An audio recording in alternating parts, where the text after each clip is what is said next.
ሱዳን በአባይ ወንዝ ውሃ ሙላት የተነሳ የአስቸኳይ ጊዜ አዋጅ አወጀች። የሱዳን መስኖና ውሃ ሀብት ሚኒስቴር ባወጣው አዋጅ በአባይ ወንዝ ዳርቻ የሚገኙ ነዋሪዎች በሙሉ ከባድ አደጋ ውስጥ መግባታቸውን አስታውቋል። የአባይ ወንዝ ውሃ ሙላት እየመጣ ያለው ከሁሉም አባይ ወንዞች ማለትም ከጥቁርና ከነጭ አባይ መሆኑን የጠቀሰው ሚኒስቴሩ በተለይ ማስጠንቀቂያ የሰጠው ለካርቱም፣ ሪቨር ናይል፣ ሲናር፣ ዋይት ናይል እና ብሉ ናይል በተሰኙት አካባቢዎች ለሚገኙ ዜጎቹ ነው። ባለፉት 4 ቀናት ውስጥ ከፍተኛ የሆነ የውሃ ፍሰት እየመጣ መሆኑን የገለጸው ሚኒስቴሩ በሚቀጥሉት ቀናት ይህ እየጨመረ ስለሚሄድ በጎርፉ የተነሳ የእርሻ መሬቶችና ቤቶች ጭምር ሊጥለቀለቁ እንደሚችሉ ማሳሰቢያ ሰጥቷል። ይህን ማሳሰቢያ ተከትሎ በተለይ በሪቨር ናይል አካባቢ የሚገኙ አርሶ አደሮች የሽንኩርት ምርታቸውን በቅናሽ ለገበያ ማቅረብ መጀመራቸው ተዘግቧል። በተያያዘ ዜና የሱዳን መስኖና ውሃ ሀብት ሚኒስቴር በመግለጫው በአሁኑ ወቅት ከጥቁር አባይ ወንዝ ማለትም ከኢትዮጵያ እየፈሰሰ ያለው ውሃ በቀን 730 ሚሊዮን ኪዩቢክ ሜትር መሆኑን አስታውቋል። ይህም ደግሞ በሱዳን የሚገኙትን ግድቦች መያዝ ከሚችሉት ውሃ መጠን ከፍተኛ ብልጫ እንዳለው አስረድቷል። እዚህ ላይ አንድ ትንቢታዊ ግጥም ትዝ አለኝ። ስለ አባይና ስለ ኢትዮጵያ እና ስለ ሱዳን፣ ስለ ኢትዮጵያና ስለ ግብጽ፣ ስለ አጠፋፋቸው እንዴት እንደሚጠፉ በጎርፍ እንደሚጠፉ በግጥም መልክ ተጽፎ የተላለፈ የአባቶች መልእክት ነበር። እስኪ ላስደምጣችሁ። ሐምሌ ግም ሳይል ክረምቱ ሳይመጣ ከጣና ከአባይ ዳር አለ ትልቅ ንፋስ ድንገት የሚወጣ። እርግጥ ነው ጊዜውን ባላውቀው ቆጥሬ ከሱዳኖች ከግብጽ ፈተና ይገጥማታል ኢትዮጵያ ሀገሬ። እንደ ጆፊ አሞራ ደርቡሽ ታንዣብባለች፣ የፈርዖንን ልብ ይዛ ትነሳለች። ለ6 ለ5 ወር ትውረገረጋለች። ተመስገን በውሃ ተበልታ በዚያው ታከትማለች። ከዚያ በዚያ ሰሞን የጎጃሞች ውሃ ቅዋ ይጨምራል። አባይ መልካሙ መልቶ በየጥሻው ያድራል። አቤት የዚያን ጊዜ የውሃው መሳከር ውጦ ያጠፋዋል የግብጾችን መንደር። እንደ ኖህ ዘመን ሰው ሙቅ ውሃ እንደበላው በቀዝቃዛ ውሃ ደርቡሽ ይወስደዋል። የልጁ ሕፃናት አይገኝም ዛላው። ደርቡሽ አሰለፈ ተኳሽና ገዳይ፣ የሀበሻ ልጅ ያኔ ይቆማል ባንድ ላይ። አርጎማ ያውቀውን እንደ ተራበ ጅብ ይጎርፋል አባይ፣ ደርቡሽ ይሸበራል በምድር በሰማይ። የደርቡሽ ሰራዊት ባመጣው እብሪት የኢትዮጵያ ወታደር ሳይተኩስ ጥይት ተበድሏልና እግዚአብሔር ቆመለት። ሰማይ ሙሉ ዝናብ ወርዶ በድንገት በጨለማው ምድር ያውም በሌሊት የደርቡሽን ተኳሽ ጎርፍ እንደበላው እንደ ናዳ ከብት ኢትዮጵያን የነካ ተሸኘ በሞት። ኢትዮጵያ ምጧ በስቶ ተኝታ በግገል እያለች ስትለምን አውጣኝ ይሄንን ቀን 1000 መላእክት ታዞላት ከጌታ ልደርግምሽ አሉ ጉልበቱ ተረታ። እርግጥ ነው ሀበሻን ጠላት ይከበዋል፣ ያምባቅሙ ልዳብስህ ይለዋል። ሪጋውን ከቦ ልቃረጥህ ብሎ ይደባብሰዋል። የመጽሐፍ መዝጊያው ያኔ ነው ነገሩ። እንገድላለን ያሉ በወንዝ በሸለቆ ቀድመው ተቀበሩ። ሀበሻ ልትወልድ ያረገዘችውን በስንት መከራ ላስወርድሽ ብሎ ጠላት ተንጠራራ። መቼም እርሱ ባይደርስ ወለደች የጌትዬ ሥራ ይላል ይህ ትንቢታዊ ቃል። ገና ተጀመረ እንጂ ሙሉ ለሙሉ አልተፈጸመም። ወደፊት አብረን እንከታተለው።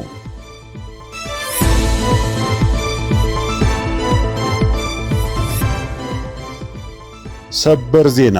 በሱዳን ያጋጠመውን የጎርፍ መጥለቅለቅ ተከትሎ የሱዳንና የግብጽ የውሃ ባለሙያዎች በህዳሴ ግድብ ላይ የተለያየ አስተያየት እየሰጡ ነው። በሱዳን በሚገኙ 5 ግዛቶች ከአባይ ውሃ ጋር በተያያዘ የአስቸኳይ ጊዜ አዋጅ መውጣቱን መዘገባችን ይታወሳል።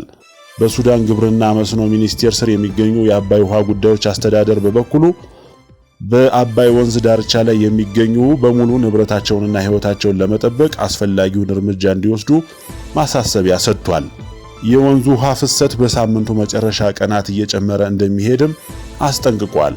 አስተዳደሩ ባወጣው መግለጫ የጥቁር አባይ ወንዝ ውሃ ፍሰት በየቀኑ ወደ 699 ሚሊዮን ኪዩቢክ ሜትር ከፍ እንደሚል ያስታወቀ ሲሆን በተመሳሳይ በአገሪቱ ውስጥ የሚገኙት ግድቦች የሚለቁትን ውሃ መጠን እንደሚጨምሩም አስረድቷል። ይህ ደግሞ በካርቱም፣ ሸንዲ፣ አጥባራ፣ በርበር፣ ጀበል አወሊያ አካባቢዎች የጎርፍ መጥለቅለቅን እንደሚያስከትል ገልጾ የችግሩ ተጠቂ የሚሆኑትን ብሉ ናይል፣ ሴናር፣ አልገዚራ፣ ካርቱም፣ ብሉ ናይል እና ዋይት ናይል ግዛቶች መሆናቸውን አስታውቋል።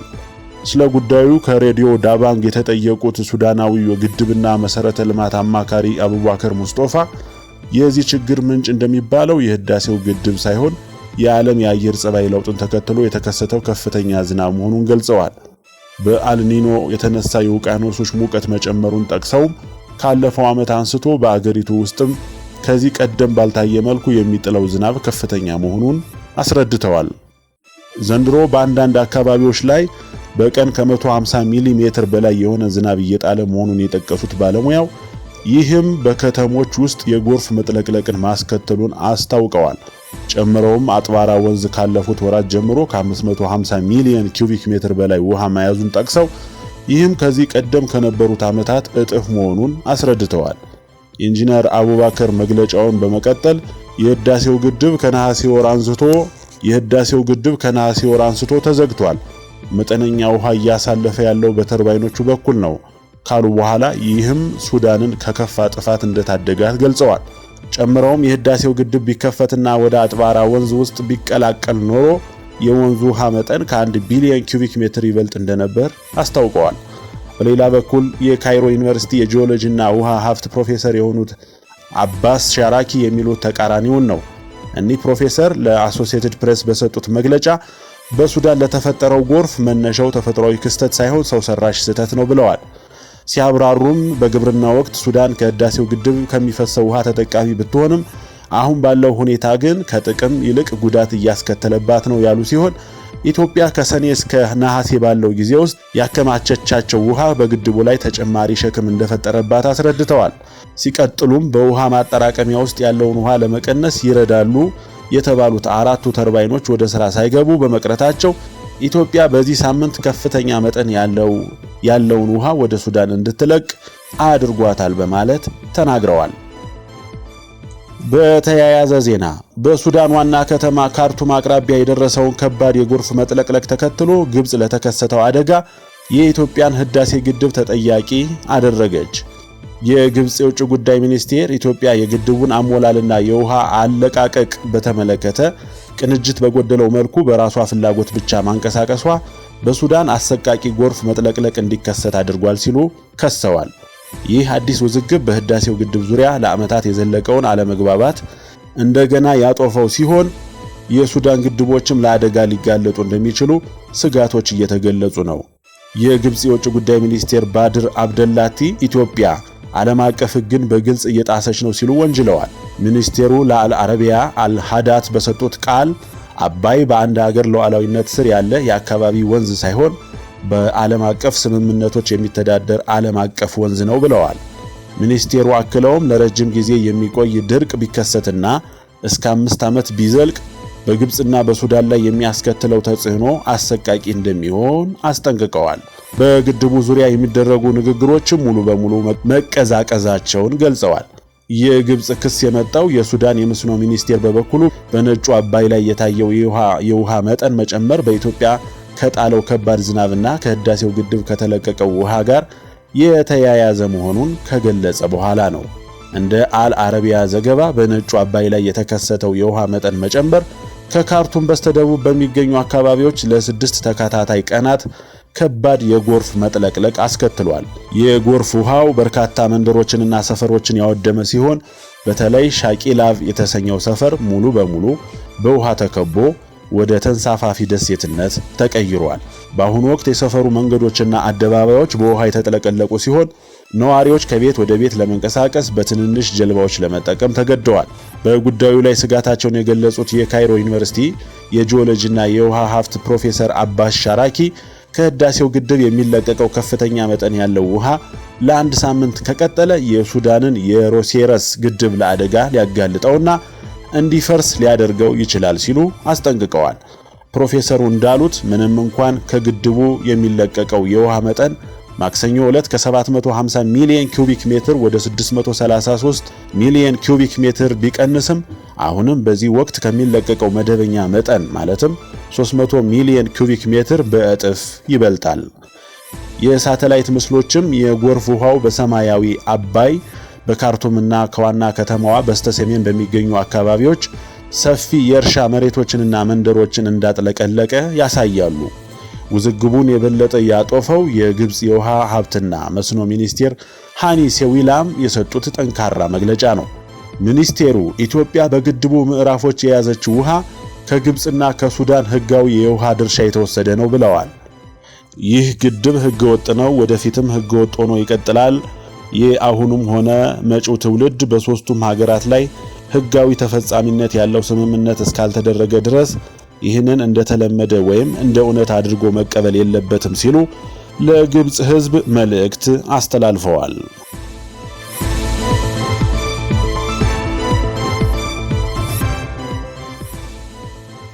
የግብጽ ሚኒስቴሮች ምክር ቤት ሰሞኑን የአባይ ወንዝ ውሃ መጨመሩን አስመልክቶ ውይይት አደረገ።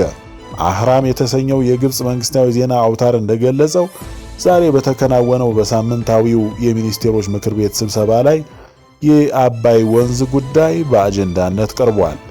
የሀገሪቱ የውሃ ሀብትና መስኖ ሚኒስቴር ሃኒ ስዋሊም ለምክር ቤቱ በሰጡት ማብራሪያ ሰሞኑን የአባይ ወንዝ ውሃ በከፍተኛ ሁኔታ መጨመሩን ገልጸው ይህም በግብጽ ውስጥ በአደባባይ ወንዝ ዳርቻ ለሚገኙ ነዋሪዎች ስጋት መሆኑን አስረድተዋል።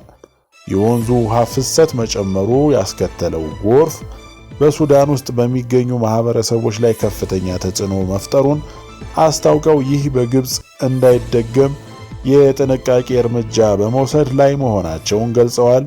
ሚኒስቴሩ እንዳሉት በአባይ ወንዝ ዳርቻ አካባቢ የሚገኙና ለጎርፍ ይጋለጣሉ ተብለው የሚገመቱ ግብፃውያን እንዲነሱ የማድረግ ዘመቻ ተጀምሯል። እዚህ ላይ አንድ ትንቢታዊ ግጥም ትዝ አለኝ። ስለ አባይና ስለ ኢትዮጵያ እና ስለ ሱዳን፣ ስለ ኢትዮጵያና ስለ ግብጽ፣ ስለ አጠፋፋቸው እንዴት እንደሚጠፉ በጎርፍ እንደሚጠፉ በግጥም መልክ ተጽፎ የተላለፈ የአባቶች መልእክት ነበር። እስኪ ላስደምጣችሁ። ሐምሌ ግም ሳይል ክረምቱ ሳይመጣ ከጣና ከአባይ ዳር አለ ትልቅ ንፋስ ድንገት የሚወጣ። እርግጥ ነው ጊዜውን ባላውቀው ቆጥሬ ከሱዳኖች ከግብጽ ፈተና ይገጥማታል ኢትዮጵያ ሀገሬ። እንደ ጆፊ አሞራ ደርቡሽ ታንዣብባለች፣ የፈርዖንን ልብ ይዛ ትነሳለች። ለ6 ለ5 ወር ትውረገረጋለች፣ ተመስገን በውሃ ተበልታ በዚያው ታከትማለች። ከዚያ በዚያ ሰሞን የጎጃሞች ውሃ ቅዋ ይጨምራል፣ አባይ መልካሙ መልቶ በየጥሻው ያድራል። አቤት የዚያን ጊዜ የውሃው መሳከር ውጦ ያጠፋዋል የግብጾችን መንደር። እንደ ኖህ ዘመን ሰው ሙቅ ውሃ እንደበላው በቀዝቃዛ ውሃ ደርቡሽ ይወስደዋል።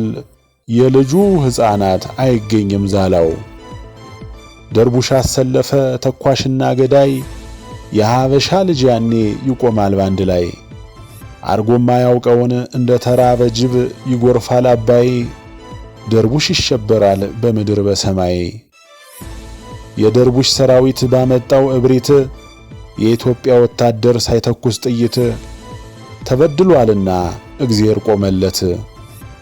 ሰማይ ሙሉ ዝናብ ወርዶ በድንገት በጨለማው ምድር ያውም በሌሊት የደርቡሽን ተኳሽ ጎርፍ እንደበላው እንደ ናዳ ከብት ኢትዮጵያን የነካ ተሸኘ በሞት። ኢትዮጵያ ምጧ በስቶ ተኝታ በግገል እያለች ስትለምን አውጣኝ ይሄንን ቀን 1000 መላእክት ታዞላት ከጌታ ልደርግምሽ አሉ ጉልበቱ ተረታ። እርግጥ ነው ሀበሻን ጠላት ይከበዋል። ያምባቅሞ ልዳብስህ ይለዋል። ሪጋውን ከቦ ልቃረጥህ ብሎ ይደባብሰዋል። የመጽሐፍ መዝጊያው ያኔ ነው ነገሩ። እንገድላለን ያሉ በወንዝ በሸለቆ ቀድመው ተቀበሩ። ሀበሻ ልትወልድ ያረገዘችውን በስንት መከራ ላስወርድሽ ብሎ ጠላት ተንጠራራ። መቼም እርሱ ባይደርስ ወለደች የጌትዬ ሥራ ይላል ይህ ትንቢታዊ ቃል። ገና ተጀመረ እንጂ ሙሉ ለሙሉ አልተፈጸመም። ወደፊት አብረን እንከታተለው።